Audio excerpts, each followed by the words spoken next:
Nous allons étudier ici ce qu'est un TACAN et son utilisation au HSI.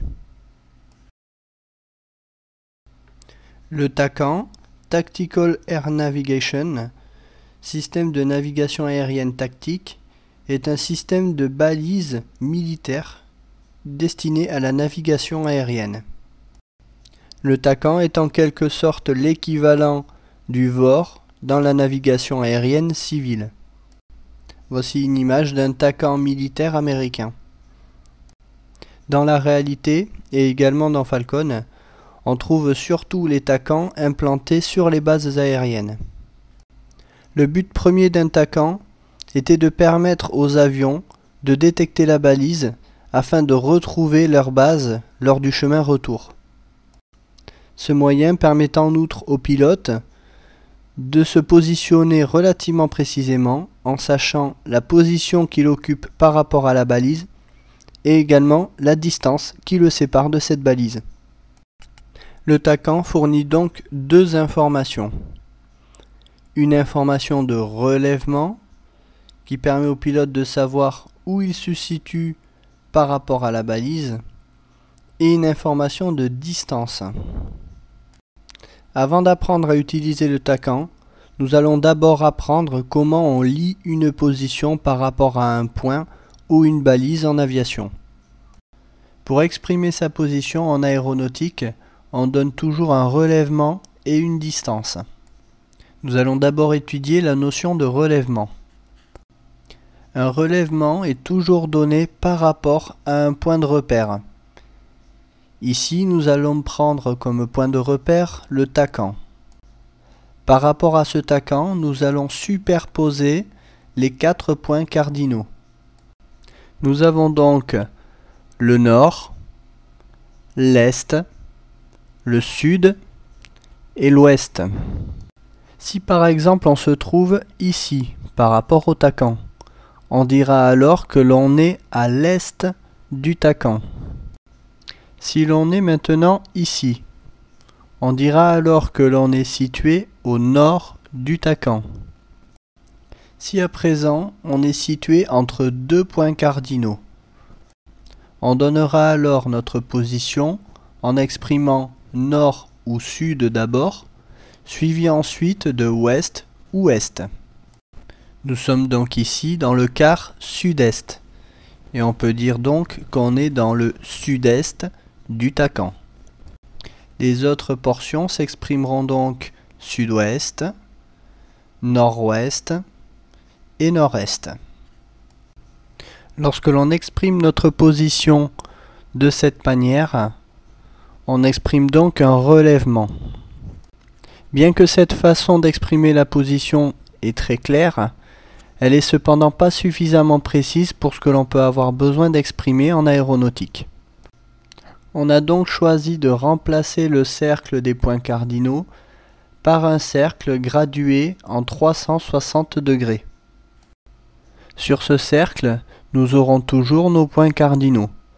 Cependant, ceux-ci s'exprimeront différemment.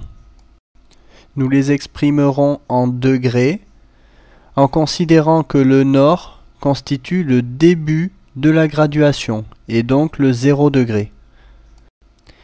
On gradue ensuite le cercle dans le sens des aiguilles d'une montre, de 0 à 360 degrés.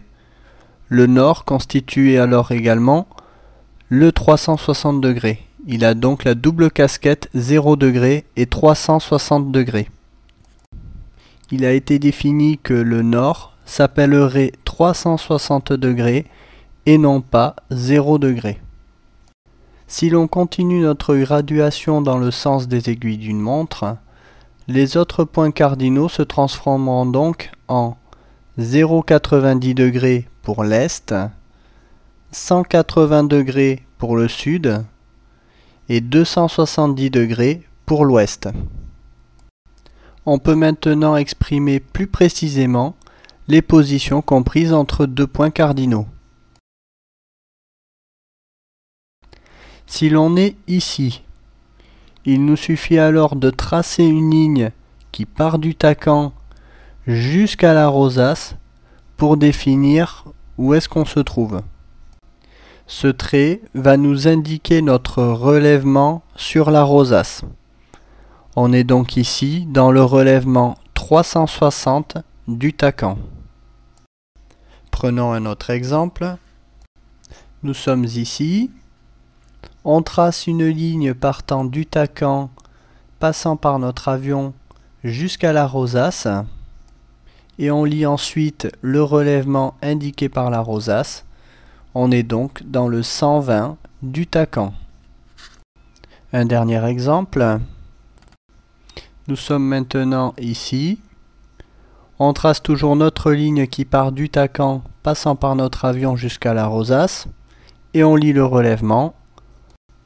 On est environ dans le 200 du tacon.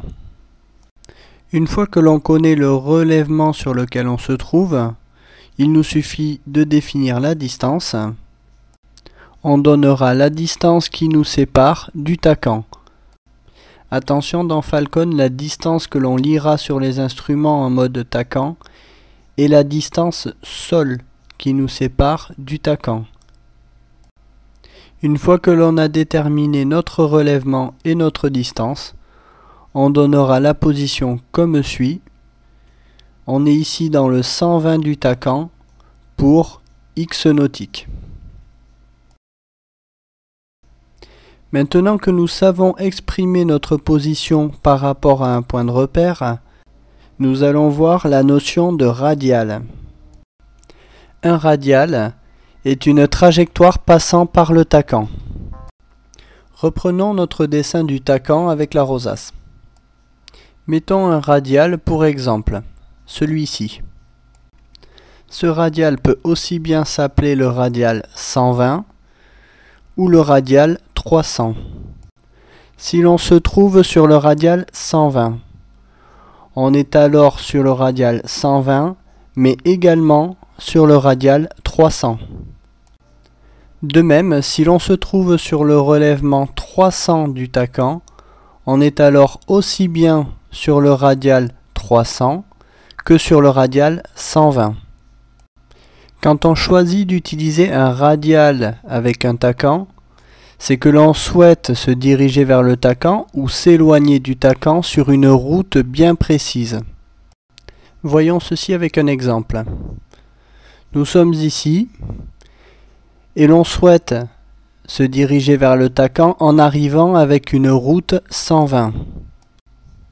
Dans ce cas, on ne veut pas arriver sur le tacon de n'importe quelle direction. On veut passer au-dessus du tacon en ayant une route 120. On devra donc aller chercher le radial 120 ou le radial 300. Et une fois que l'on est aligné sur ce radial, on se dirigera vers le tacon. On arrivera ainsi vertical le tacon en ayant une route 120. Mais on peut également choisir de s'éloigner du tacon sur une trajectoire bien précise. Si dans ce cas, on souhaite s'éloigner du tacon en ayant une route au 300, on devra alors intercepter le radial 120 ou le radial 300 et ensuite se diriger à l'opposé du tacon. Maintenant que nous avons vu le principe de base d'utilisation du tacon, nous allons voir dans la deuxième partie l'instrument qui permet d'utiliser le tacon et son utilisation.